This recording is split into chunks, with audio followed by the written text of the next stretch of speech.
Shall I speak this side or this? Straight is there. Nobody is ahead of me.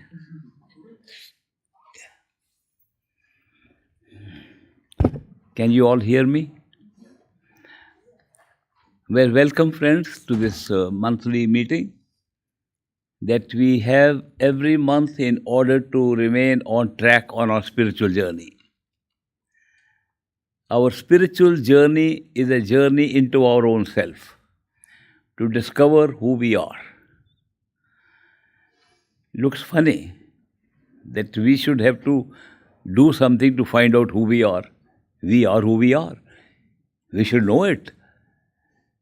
How come we don't know who we are and we have to do something to find out?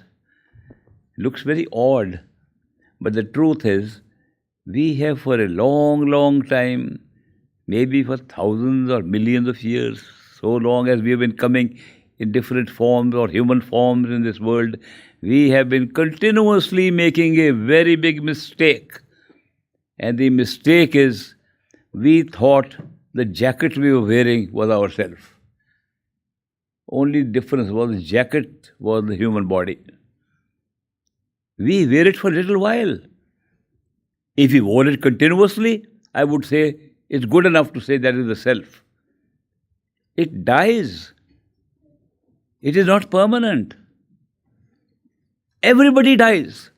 The most enlightened people who gave such beautiful talks died. My own master, I call him great master. People call him great master. He was my greatest master, died. Everybody dies in their physical body. How can the physical body be ourself? We are wearing it very temporarily. Biggest mistake. But then if we discover any mistake, we have an opportunity to correct it. And this mistake we can correct today. We can correct this mistake by just simply examining who are we if we are not the physical body. Simple question. We have to put to ourselves. Body is temporary. It will go. It will be buried or cremated or thrown away. It will go anyway. Each of the bodies sitting here will go anyway. So we put the question to ourselves. If I am not the body, who am I? The answer may come, you are nobody. Body is the whole thing. That answer can come. But it doesn't come like that. Because great researchers have done research that if the body were to die, do we die or not? Recent publications that I read say that there is scientific evidence that something stays alive and can get back into the body again. That there can be near-death experiences or what clinically is called clinical death, and then you can come back again. If the body is dead and gone, who comes back again? It's a very simple question. But the best answer would be, if you want to solve this problem, the best answer is, see how you feel if you don't have a body. We will all feel like that. When the physical death takes place, we will all stand there and wonder, who are we? We thought we were that body that died. We are seeing the body with our own eyes. The body was not us. Then who are we? Simple explanation can be found for this by doing something which we might call dying while living. Have the same identical experience you will have when you die. Now, if you have seen people dying, I had the opportunity to see a lot of people. Almost all my colleagues, my friends have gone.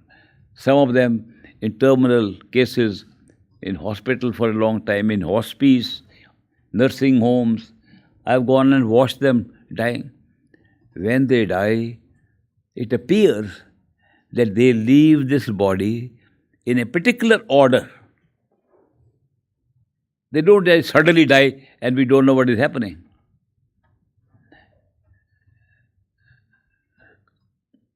They die with their feet dying first, hands dying next, legs and arms dying next. How do we know? They are losing awareness. They are still talking. They are saying, will you put my leg on the right side? It's already on the right side. They don't feel it because the leg is already dead. So the death overtakes from the extremities of this body and moves to the bottom. And when they lose the awareness of the bottom, death is taking place, they think they are floating in the sky. They are not floating. The rest of the upper structure of the torso is intact and the bottom has disappeared because they can't feel it. They're dying. The death then moves upwards, killing them high. Heart stops. It looks like they're dying. Eyes are still twinkling and moving. You can see them trying to communicate. They can't speak. Ultimately, the death goes above the neck into the head, and brain dead, person is dead. Body is no good. Simple process. That means what death creates is the loss of awareness of the physical body gradually from the extremities to the head. What would happen if we were to try experimentally to do the same thing? Identical.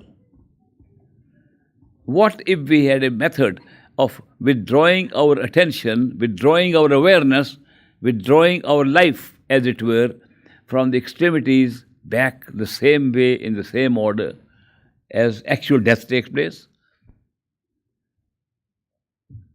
Several people have practiced different techniques to achieve this end. Can we achieve an end in which we can appear to be death exactly according to the signs and symptoms that the people who actually die get? It is possible to do so. And that practice is called withdrawing attention on that part of yourself which dies last, the head.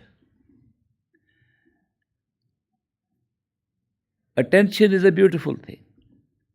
It's a very big gift. Because attention allows us to examine anything very closely. Beautiful flowers next to me, if I put attention on them, they look even more beautiful. I was in New Zealand last week, and there was a cup of water like this. I sometimes like to take a sip. There was a golden edging on this. I didn't notice it. Somebody told me that little cup without anything in it cost $150 because there is solid gold around it. Then I paid attention to it. When I paid attention, water tasted so much better. It was a cup that was holding the water. Attention is such a wonderful thing. It can enable you to appreciate, to be more aware of something. What if we were to put our attention in the head, at that point which dies last? And we have the power to do it. We can put attention to the flower, they look more beautiful. Put attention to the cup, it looks more real. Look away and not put attention, it almost disappears. This world that we are living in is coming into being because we are aware of it. Awareness means that we have the ability to know something is existing. That's all. Not only know it's existing, but to be able to experience it in very close form, which is called perception by these sense perceptions of the body. We perceive this whole world because we have sense of perception, and the perception is divided into sense perceptions. So we can say we can see, touch, taste, smell, all these things we can do because we have sense perceptions, and the whole world can be known to us. That's how we are knowing the world. Consider this. There is no other way that we have right now of knowing the world except this. Somebody can say, there's another way, I'd like to learn that. I have not found any way, nor have the scientists found it. Sense perceptions is the only reason why we know a world exists. Supposing you lose all your sense perceptions, the world disappears. A fact, a matter of fact. That is why it's something very important to know that sense perceptions are creating this, and sense perceptions are creating two kinds of awareness. One, an awareness immediately available to us through five sense perceptions, and an awareness which is in our head, in our mind, about things existing outside this house, which you are not seeing, which you are not touching, not smelling. None of these sense perceptions are working, but you are still aware of something outside. That is mental awareness. This is physical awareness. Two kinds of awareness. What makes awareness possible? Consciousness. If we are not conscious, we cannot be aware. So basic thing is that the potential for awareness lies in consciousness, and we are conscious beings. Therefore, we are able to have awareness, mental awareness, as well as physical awareness.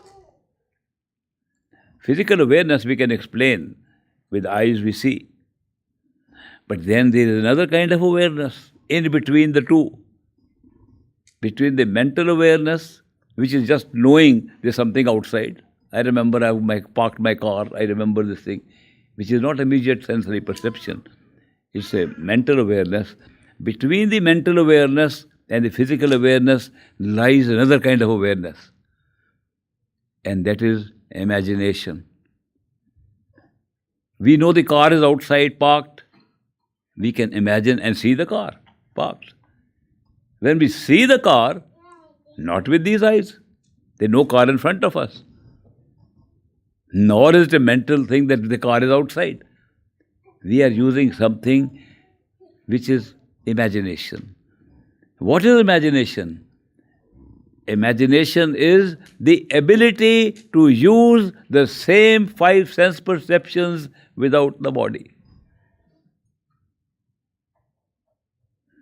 If I want to imagine, I can imagine the car, I can imagine touching it.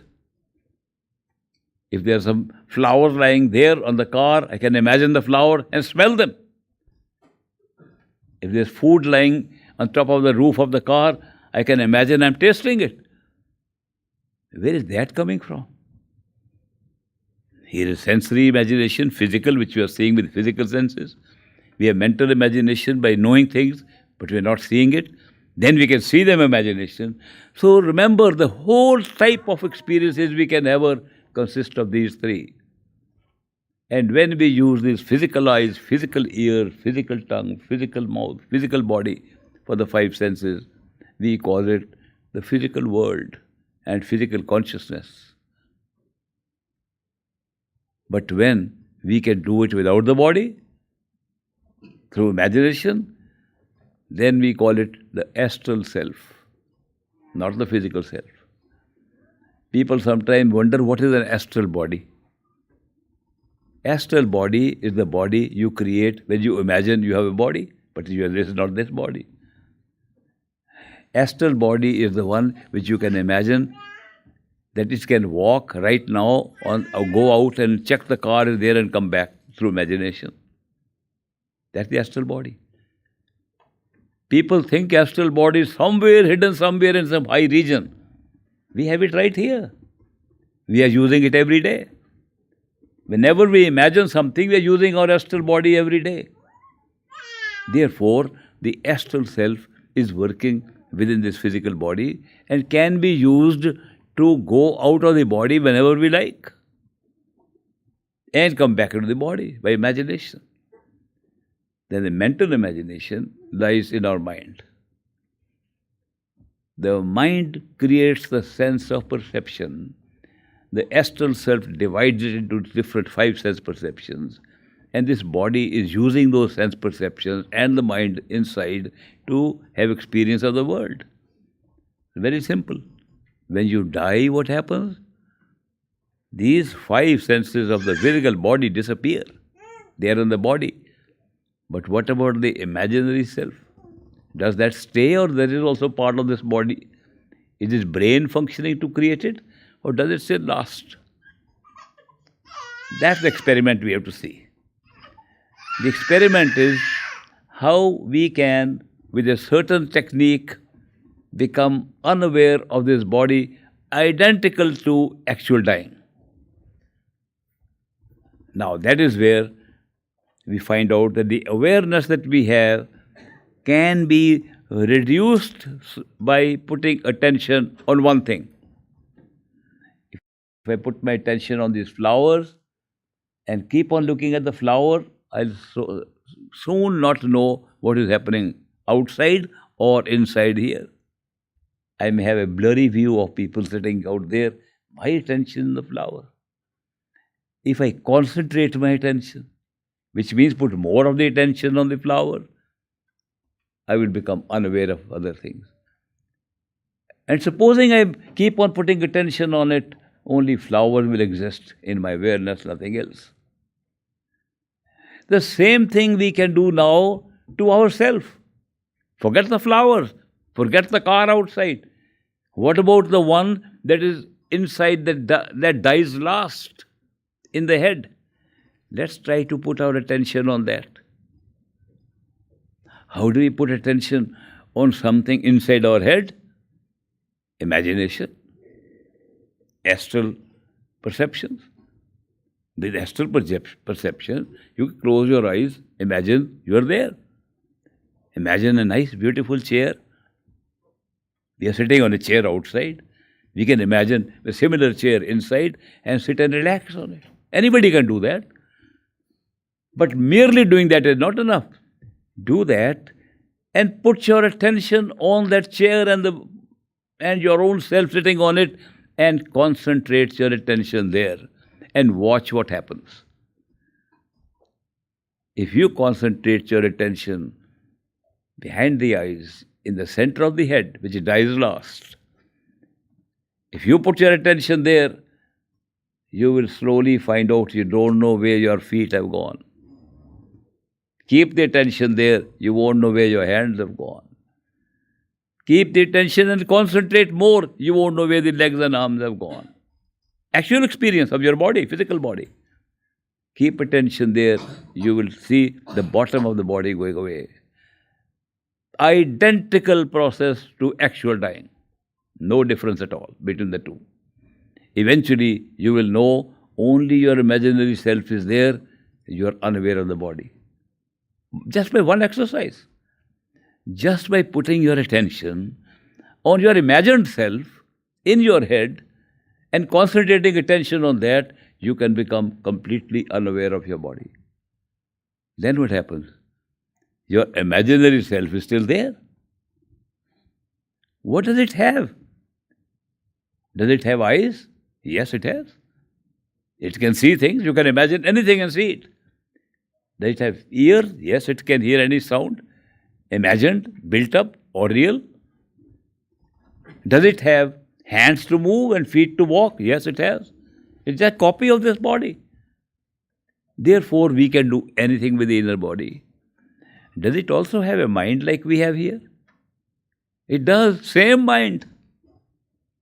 Does it have an identity?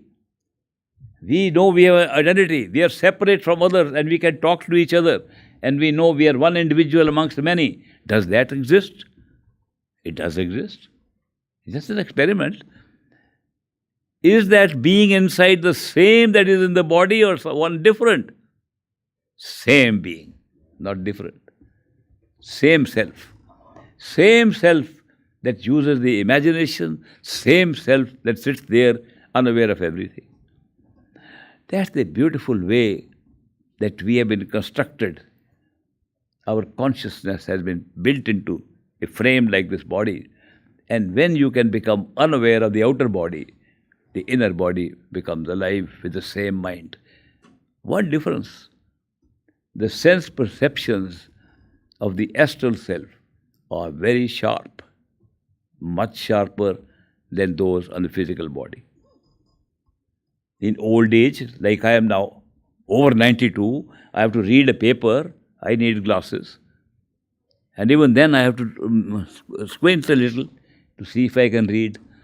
Try to read the same paper. When I close my eyes and imagine I'm reading the paper, I can read very nicely the finest print. I can hear the finest whisper inner. And here I may have to use some hearing aids. The inner sense perception, the same five, are so sharp, they're perfect compared to what we have here.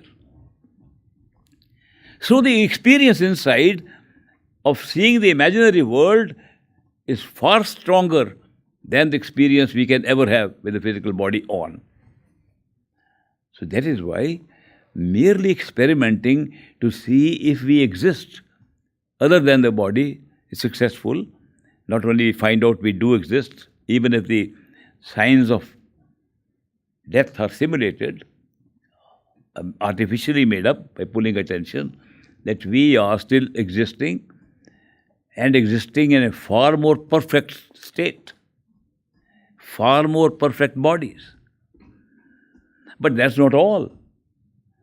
The most important thing that happens is, how do we remember things there like we remember things here? How do we use our memory? Here, if I want to remember, what did I have for breakfast? I put my thoughts, yeah, I remember. What breakfast did I have 3 years ago? Very hard to remember. Memory in the physical body is a very, very limited memory.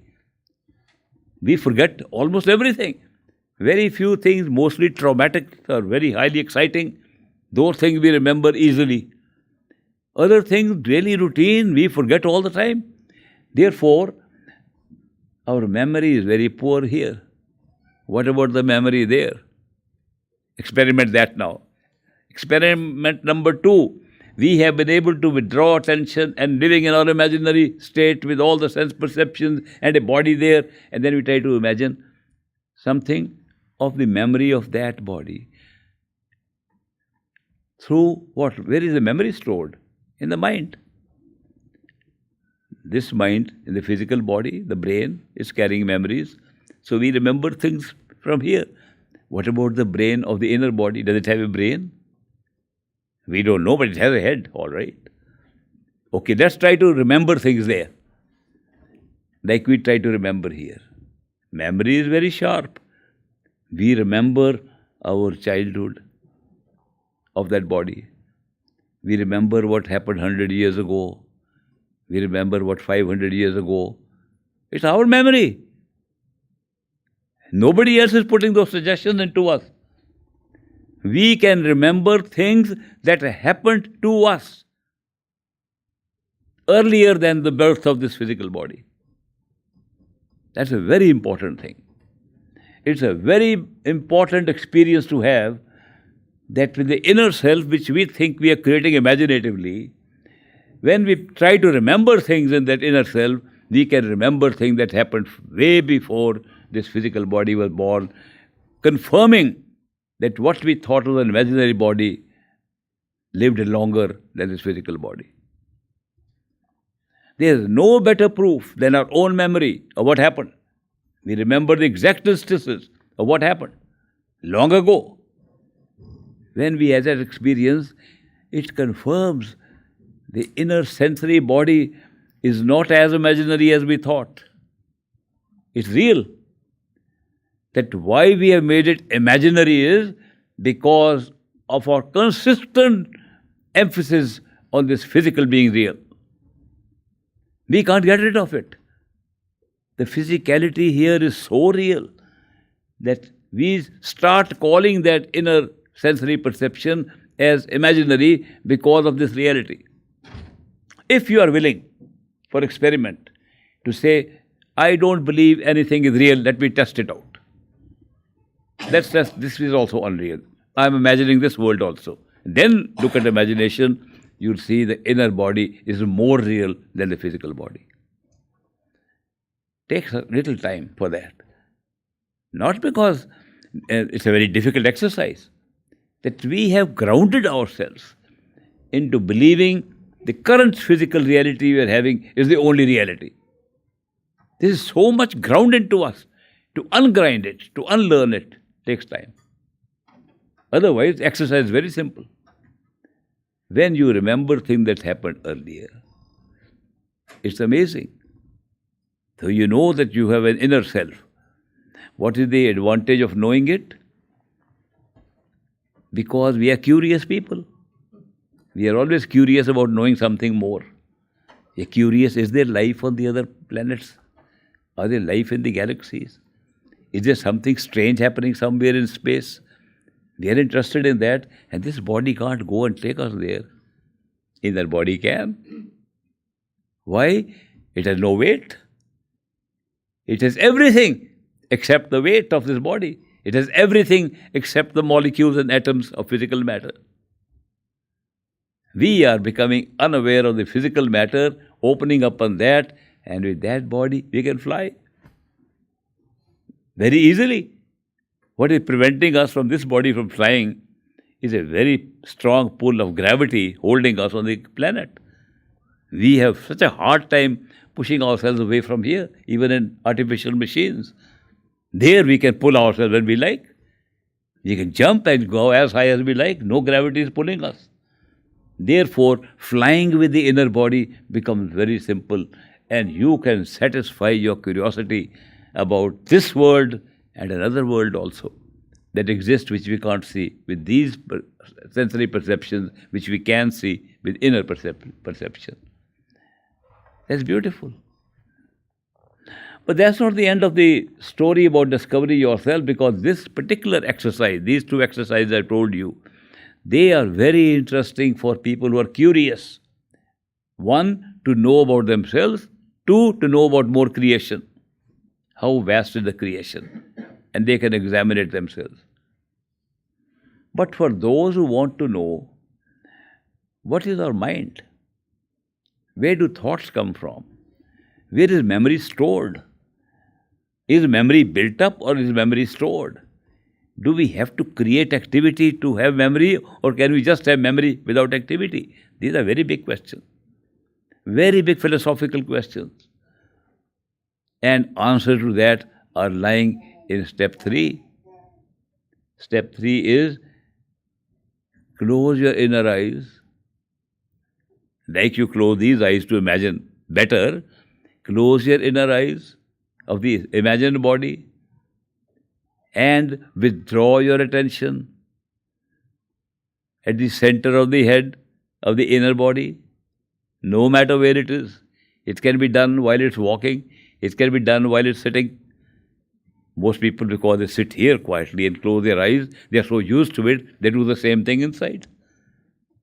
They think we are sitting on a chair or we are sitting on the floor inside and then closing our eyes inside and withdrawing attention there by concentrating attention on the self, the inner body. Then what happens? That's the strangest part. Not many people have done it. I know it. We are too grounded here to go even the first step. And second step comes only after you are well acclimatized to the first step. So this step of withdrawing your attention in the inner imaginary self, a great exercise, real meditation. That's the best meditation I can think of. When you meditate like that, gradually even your sense perceptions disappear. Perception remains. Then you discover that perception is not done by your imaginary body at all. but they perceive everything without having to break it up. Then some confusion also starts for people who are beginners on this. They start seeing music floating in front of them, and they can hear a paper on which they are reading something. This all gets reversed. They start fragrance coming from light. It is a confusing experience. But if you practice it for a while, you realize that all the sense perceptions are coming from a single source. And that source is nothing else than your own mind. We have never had that experience otherwise than by doing this kind of meditation. Very beautiful meditation to be able to withdraw to the level of your mind and forget this body, be unaware of this body, unaware of your sense perceptions, and knowing you can perceive everything directly without breaking it apart. Mind can do it. It is doing it. Even now it is doing it. But in order to make it understood, we break it into pieces. The sense of trying to make everything understood, to make sense. You make sense by a process called analysis. Break it up. Mind is always doing that. To understand what you are perceiving, you break it. I am seeing it, I am touching it, tasting it. But have the grand experience of perception without breaking it up. It's possible. See how thoughts are running automatically. See how thoughts are creating. What you are thinking is creation outside. Your own mind is creating everything. It takes a long time to sit there and understand what the mind is. Is it somebody else's mind that you're talking of? Same self that now thinks I have a body, the same self that says I am imagining it, the same self has the same mind. Self has not changed at all. You will never feel it somebody else. It's yourself having an experience. So the same self is now having an experience of having a mind that thinks. A mind at the higher levels, when you go in that level, spend time there, that the mind is not recalling things, it's creating recalls. It's not remembering things, it's creating memories to remember. Very difficult to understand this. That when we say we remember something, we think it happened, therefore we remember. That's the only way we can remember things. But people, even here, have been given suggestions. A hypnotist can give a suggestion that this thing happened. When you come out of hypnosis, you say it happened. You're sure of it. You remember it visually in all sense perceptions. That means you can implant a memory inside your head and think it actually happened in the past. What we are calling past lives today, and this life at its past, is all being manufactured at that level of the mental self through memories being installed there. It's a very important factor to know, because then you realize the very nature of creation. This creation is, I remember this happened, I saw it, I can still visualize it. It's all happening because of implanted memories. Who implanted them? There's nobody else there except the same self that we have here. Self has not changed at all. Same self has implanted memories and then come down to the level of the sense perception, level of a physical body and matter, and is experiencing it as life. Every step we are taking now is a recall of memory installed in us. Very often I give you the example of the nature of time. I repeat it again. We say we are living in the present. What has already happened is past, How do we know it as past? Because we can remember it. Supposing you can't remember it, there is no past. Examine these points I'm making. If we cannot remember something, it doesn't exist. How does it exist? We can remember it. It happened.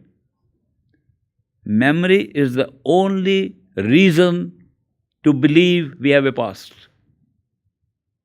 It happened. We remember it. When are we remembering it? In the present. Now. Now. That's the word. Yeah. Somebody presented a book to me by Eckhart Tolle. Live in the now. Now. I was very surprised. I was amused. I was laughing. I want to meet any person in the whole world who says he's not living in the now. I don't know any person like that. We are all always living in the now. What is this exhortation? Live in the now. We are living in the now. We cannot live anywhere else except in the now. And what is now? Now is what we call present. What is not now is either past or future. Only now is where we are living. What hasn't happened is future. What has happened is past. We are now in the now. The beauty of this now is it has no time at all. Not even a nanosecond. Not even a billionth part of a nanosecond. The moment we start thinking of anything is past. It's gone, time. Before we started thinking, it was future. So now is merely a meeting point of past and future. There is no, and we think we are living in the present. We are living in a timeless present. Completely timeless. But we are very sure we have time. We are constantly sure. We say 1 hour passed, 5 minutes passed, we look at our watches, we remember.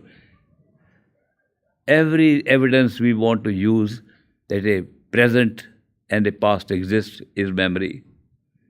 If I want to remember, did I said this word now 1 second ago? It's memory. That happened, I remember. Therefore, we are living in the illusion of time created by recall of memory. Very interesting. Why do we call it present? Why are we calling it timeless now as a present in which things can be done? I can talk to you in the present. I can drink a sip of water in the present. Here I am going to do it right now to demonstrate to you. Tasted so good in the present. In a timeless now, I had it. How do I know I had it? I remember it. Consider this. There is no present except what you can remember, and that's the past. It may be instant past or maybe remote past. This was instant past, and sometimes remote past. When it's instant past, it means the past that took place only a few seconds ago, few minutes ago, maybe 5 minutes ago is present. Present is nothing else but immediate past. Maybe there is a future from where all this is coming in. Let's examine that. Is there really a future in terms of time? Let's examine. Supposing we lose the ability to hope. Supposing we stop hoping. Now we are hoping, all of us are hoping for something or the other. I hope this happens, I hope this happens. All the time we are hoping for something. Supposing we stop hoping, and we are also afraid we might miss something, that bad thing may come, bad news may come, we are also afraid. Supposing we stop fearing, and sometimes we anticipate when will this meeting end. Supposing we stop anticipating, which means supposing hope, fear and anticipation disappear from our life, there is no future at all. Examine carefully.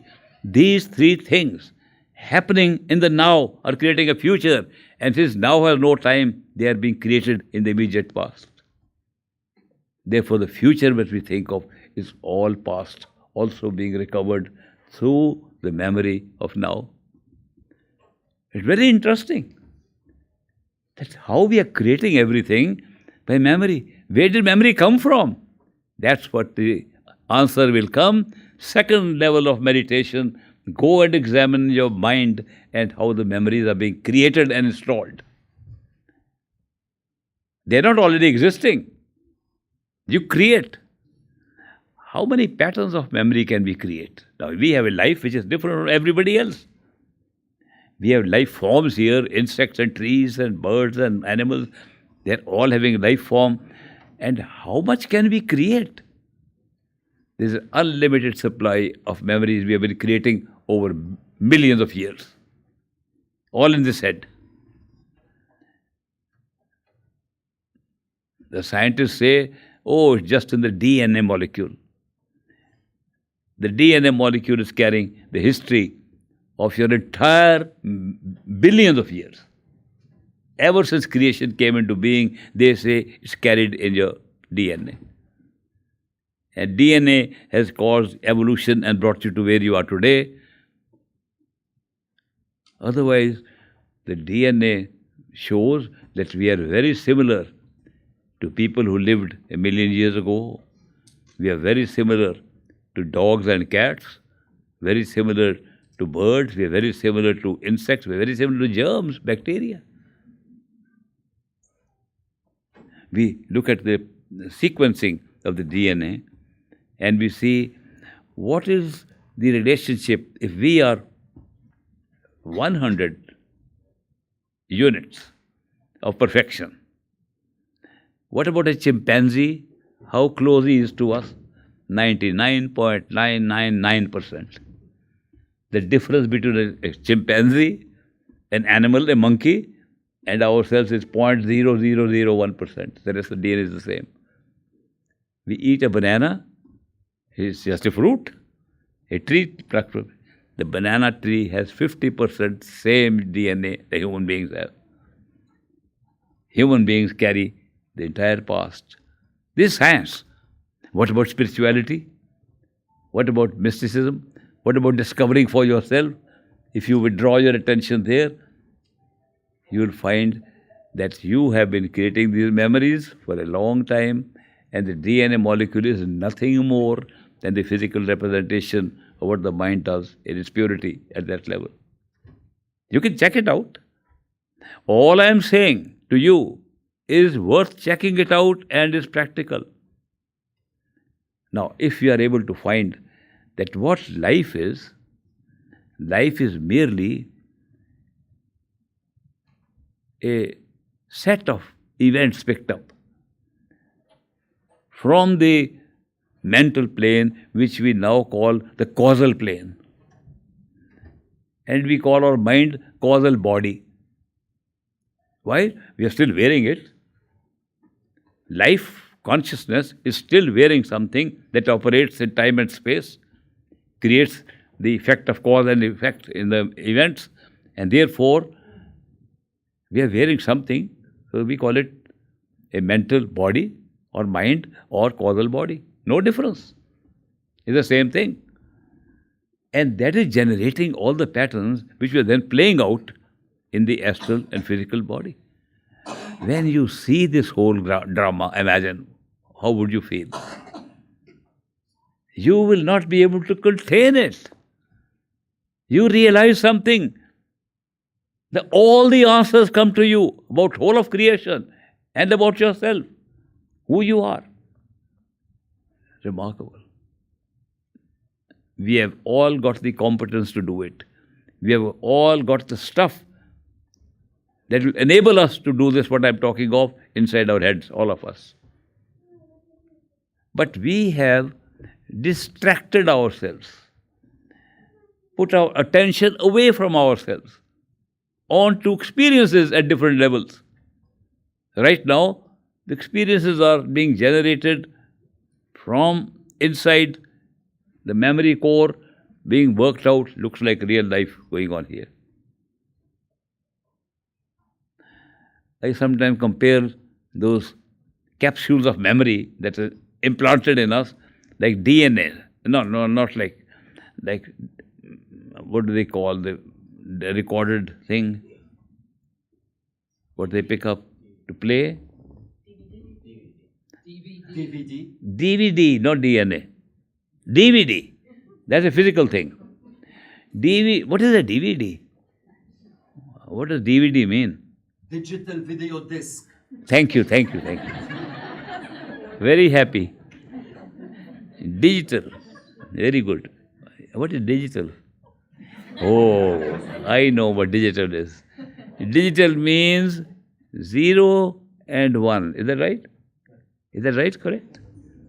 When we say digital, it becomes 0 and 1. Does it really become 0 and 1?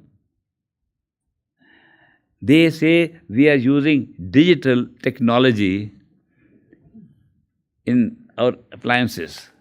Here's my phone. Everything is built into this, all that I can see, messages, memories, everything through 0 and 1. But I had a better chance to look at the little thing inside that, called a chip. It's a chip that contains everything, not the rest of the phone. The little chip that is there contains everything. What does it contain? It contains zeros and ones, nothing else. Implanted on silica base, silicon. Now, when I looked at it, how was 0 and 1 implanted there? I was surprised. If an electric current can flow through that very pure silica, if it flows through that level, it's called 1. If it cannot flow, it's called 0. There is no such thing as 2 digits. There is only 1 digit. 1. Absence of 1 is called 0. 1 is called 1. It's only 1 digit. Now, if I were to say all the songs I hear, all the messages I get are all 1, coming from 1, they are.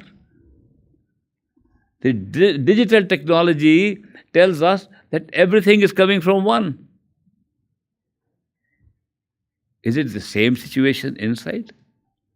If we now look at what is happening at the mental state, we find it's all coming from one single consciousness, and it plays its role by doing so many things, just like this phone does, just like any other digital device does. So I sometimes say we have prepared digital video recordings, which are just produced by storing memories, artificial memories, generated with our wonderful power of the mind to generate concepts. So when the concepts are put together, we say there's a beautiful story. We are holding a DVD in our hand, right? A DVD has a story. How long is it? They say this one is 3 hours. They write on it, am I holding 3 hours in 1 second in my hand? If I don't play it, I am holding the entire story of 3 hours play in almost 0 time. When I play it, what happens? It becomes 3 hours. If I don't play it, put it back, it's 0 time. What is the nature of time then? If we can encapsulate 3 hours of play, 3 hours of video play, which we see on a screen, into a little platform holding in our hand, which can be all held in 0 time, and when played becomes time, don't you realize the same thing has happened to us here? That the DVD generated by us for play out in life was generated in no time. But when you want to play it, it becomes a life here and we play it. We are all playing our own DVDs. DVD that create life. Exactly like the technology of a DVD, we are generating it from there. One has to go there to examine these statements I am making. But if you go there, you'll find that there's such a huge choice of DVDs to play, which we have generated over time. Now, one most beautiful thing we generate there is the notion of time through memory, which means if we didn't have that mind, We won't even have time.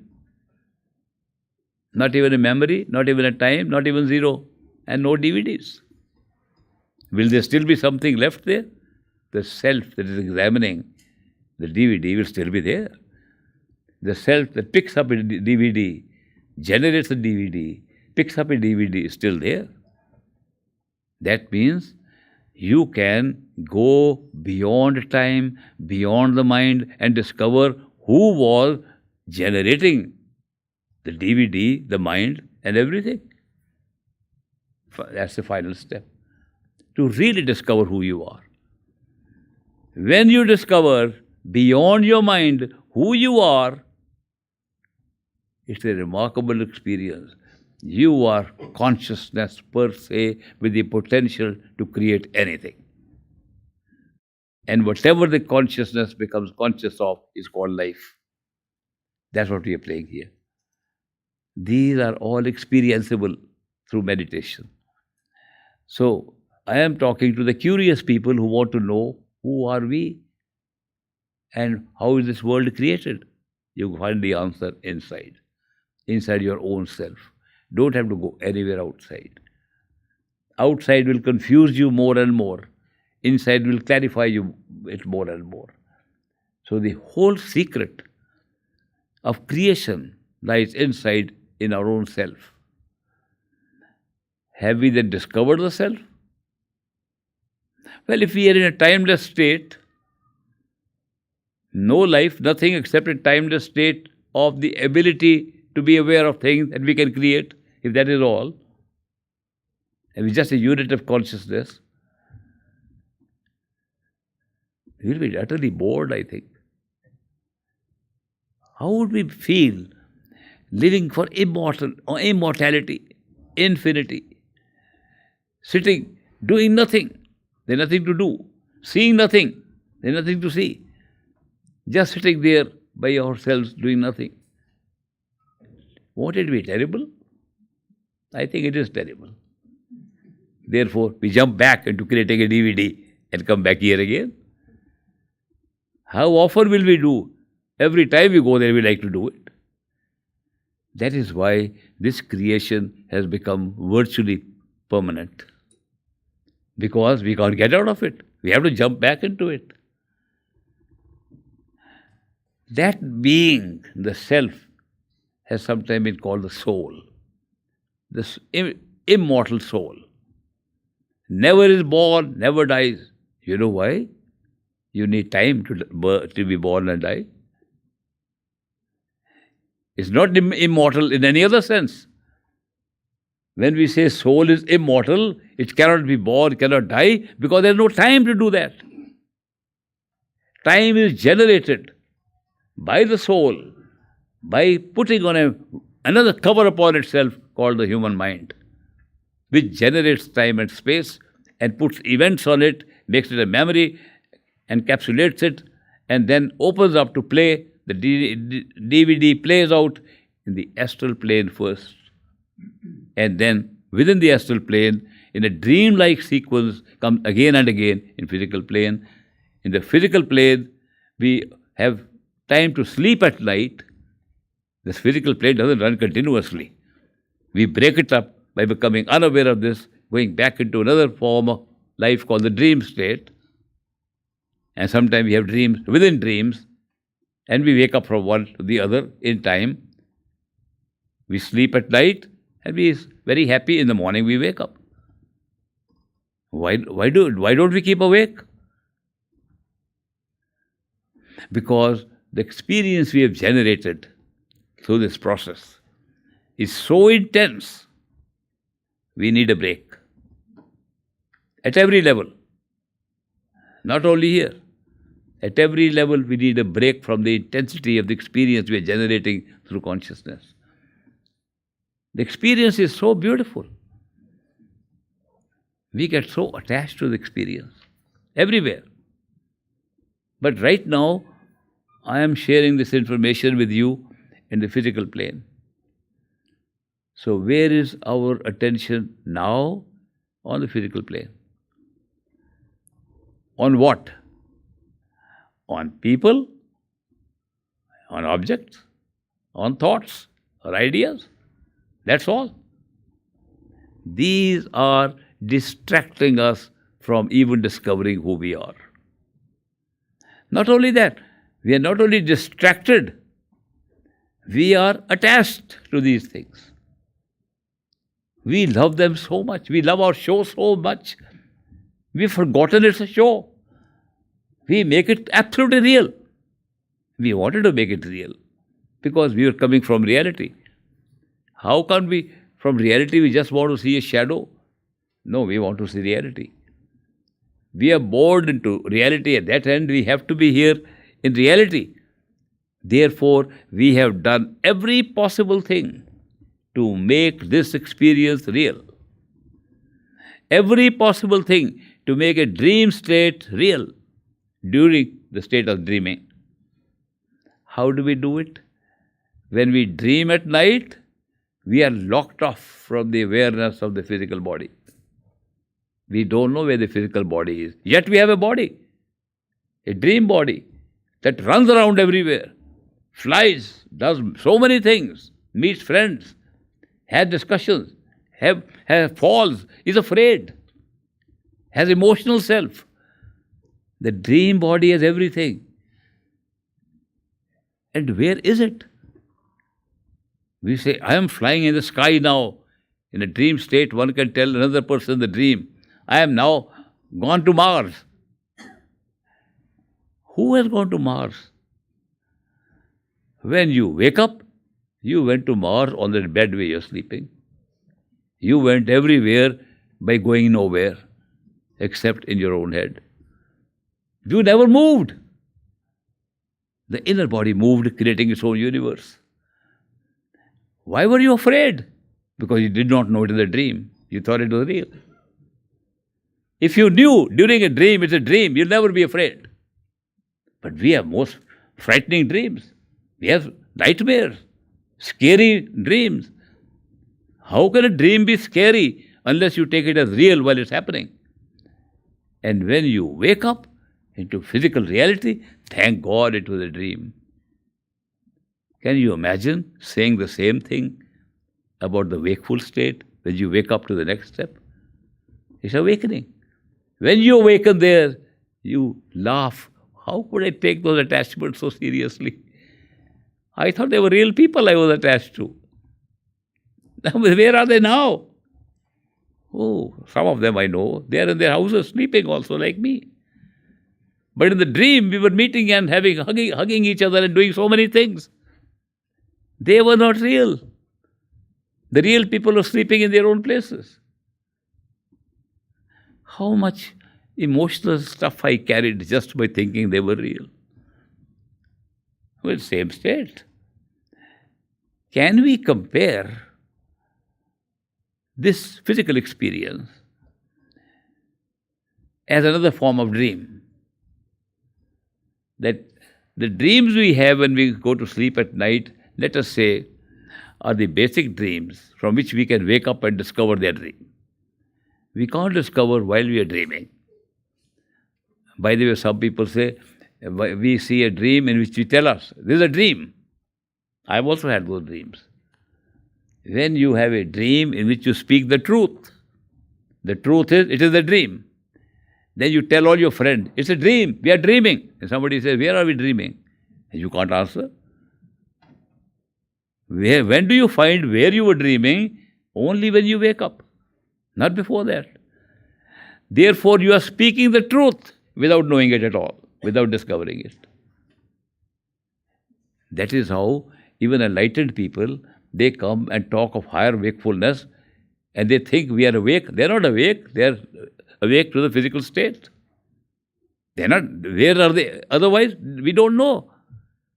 They are sleeping in their own bed in the astral plane. Then maybe we can wake up one day and discover, thank God it was a dream. That bad accident I have, I thought was real. I thought I was bleeding all over, my body is intact, I am fine. And maybe that's also a dream. And then we wake up again and discover that the mental self was the only reality. Then what happens? We say all the perceptions we made, even DVD was unreal. What if we woke up again? And woke up and found we are the dreamer par excellence. We can dream within dream within dream and generate such experiences.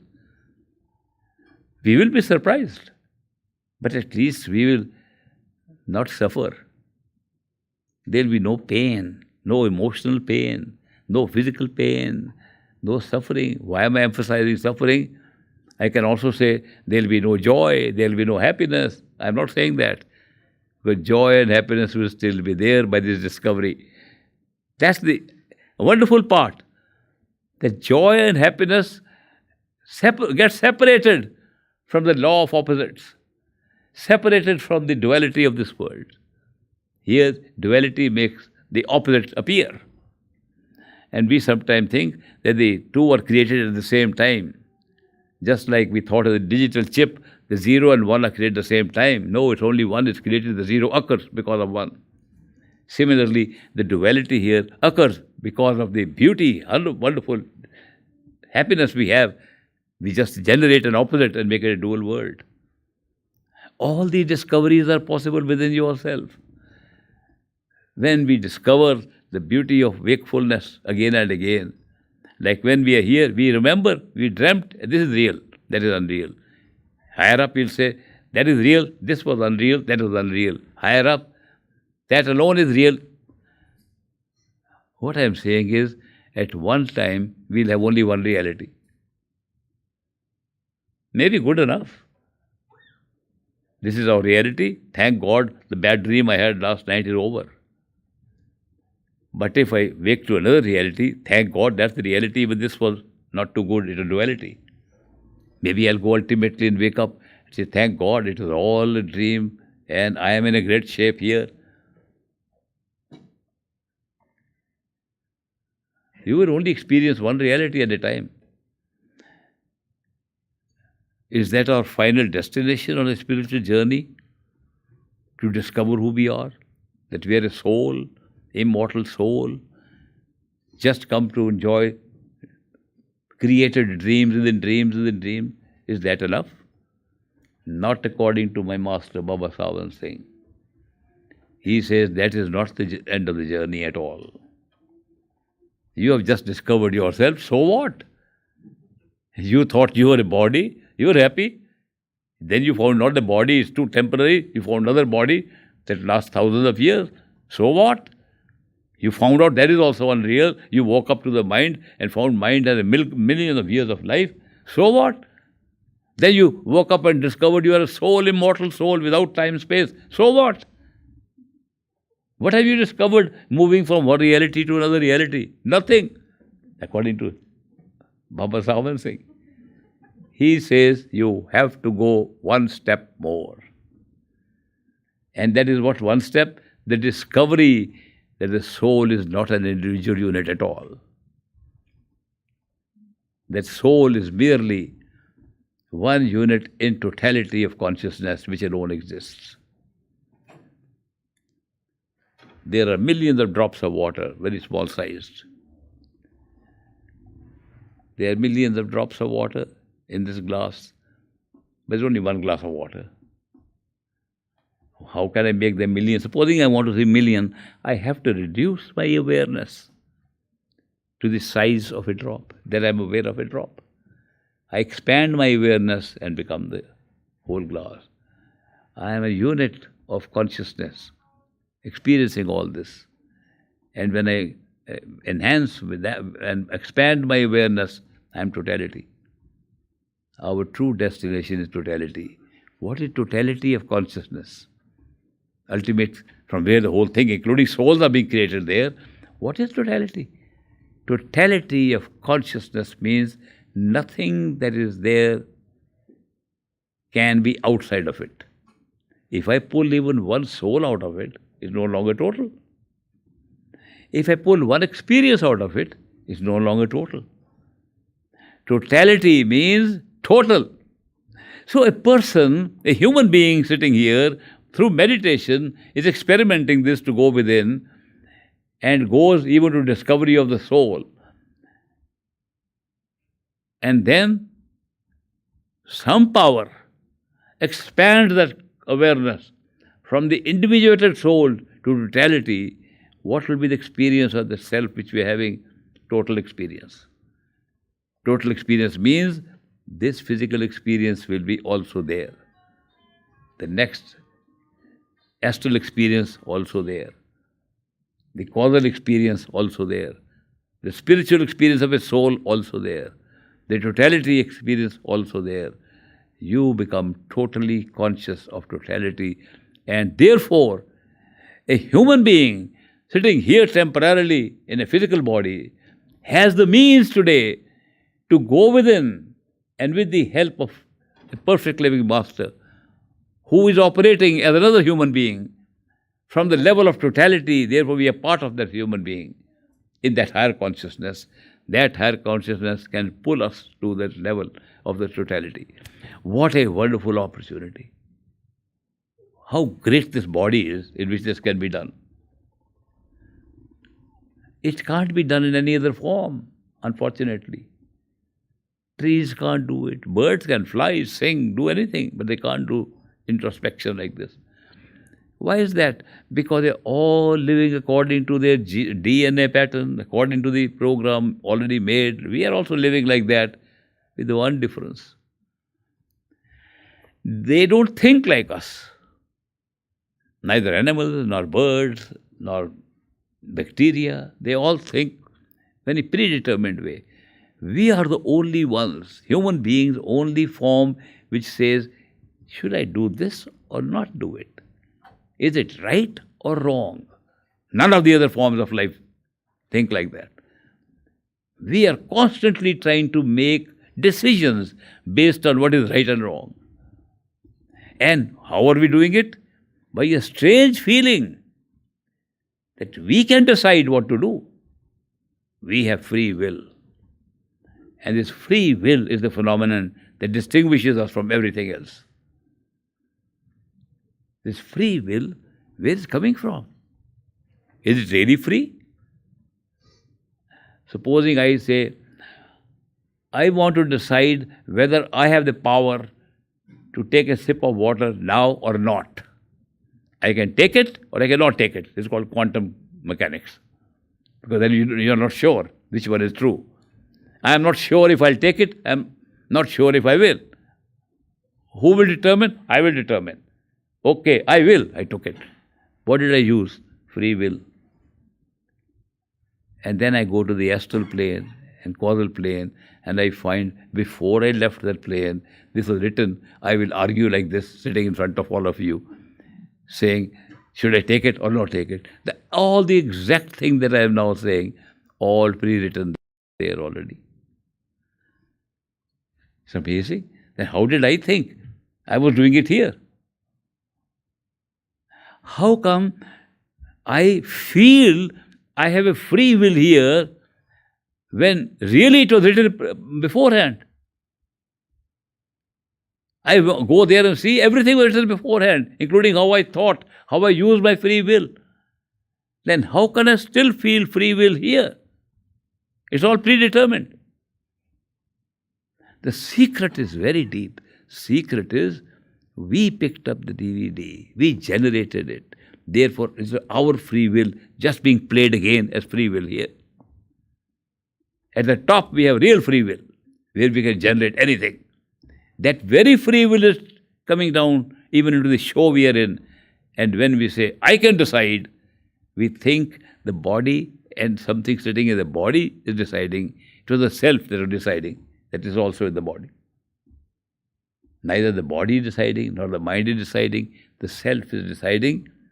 When did it decide? It decided in the now. Now has no time.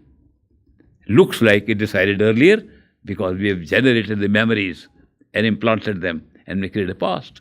It was generated at the beginning of creation. Where was the beginning of creation? In the little capsule we're handling it in now. The very wonderful truth is so strange. Truth is much stranger than fiction. But the beauty is that we can still have all these experiences I've talked to you about.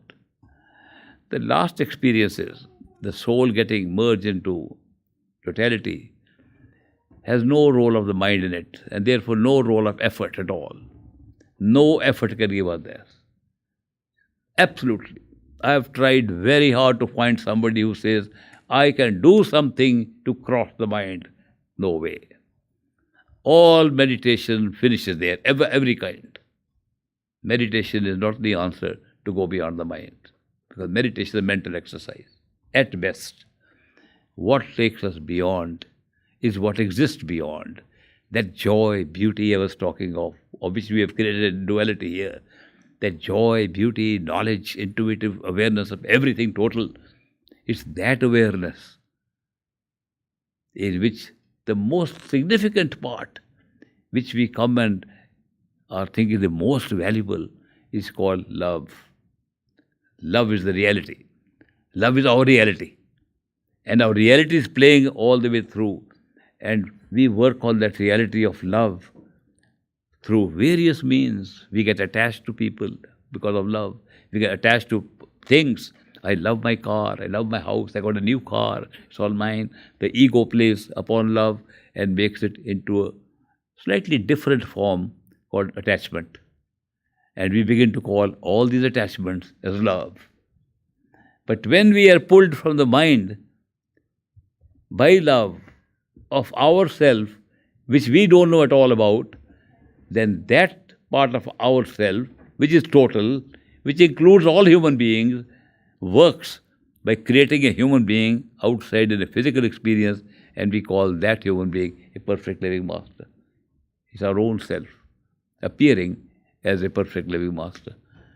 And when we experience his love coming from that state of totality, we are pulled to it. That's the only way that I know of being pulled above the mind, is through being pulled by love of something higher than the mind, and that is represented in our life right here by another human being whose love is like the love we want to get pulled, and not an attachment.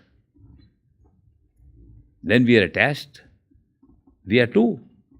I love you. When the true love, I disappears. We can't think of I. Beloved only exists. Therefore, those perfect living masters have such a strange, uncanny type of love, because totally non-judgmental, unconditional, permanent, infinite. Very difficult to describe. When I'm trying to understand with my head and my mind about the love I experienced with Baba Sawan Singh, my master, my mind frets and fumes and cannot explain it. It's something strange pull that we experience, in spite of all the doubts the mind is creating. Fear mind is creating. Mind is creating obstacle to that, and the love still starts pulling us. That kind of love. These human beings are ordinary human beings like us. They know difference, except one. Their awareness is total. That's all. And therefore, their love becomes the purest love which pulls us. When we want to go beyond the mind through an exercise that is inside us, it's having an experience called seeking. Seeking something, not searching. Seeking. We search for things which we know what we are searching, and seeking is for the unknown. We don't even know what we are seeking. When that seeking is inside us, and such a person appears in our life, then we discover what we were seeking.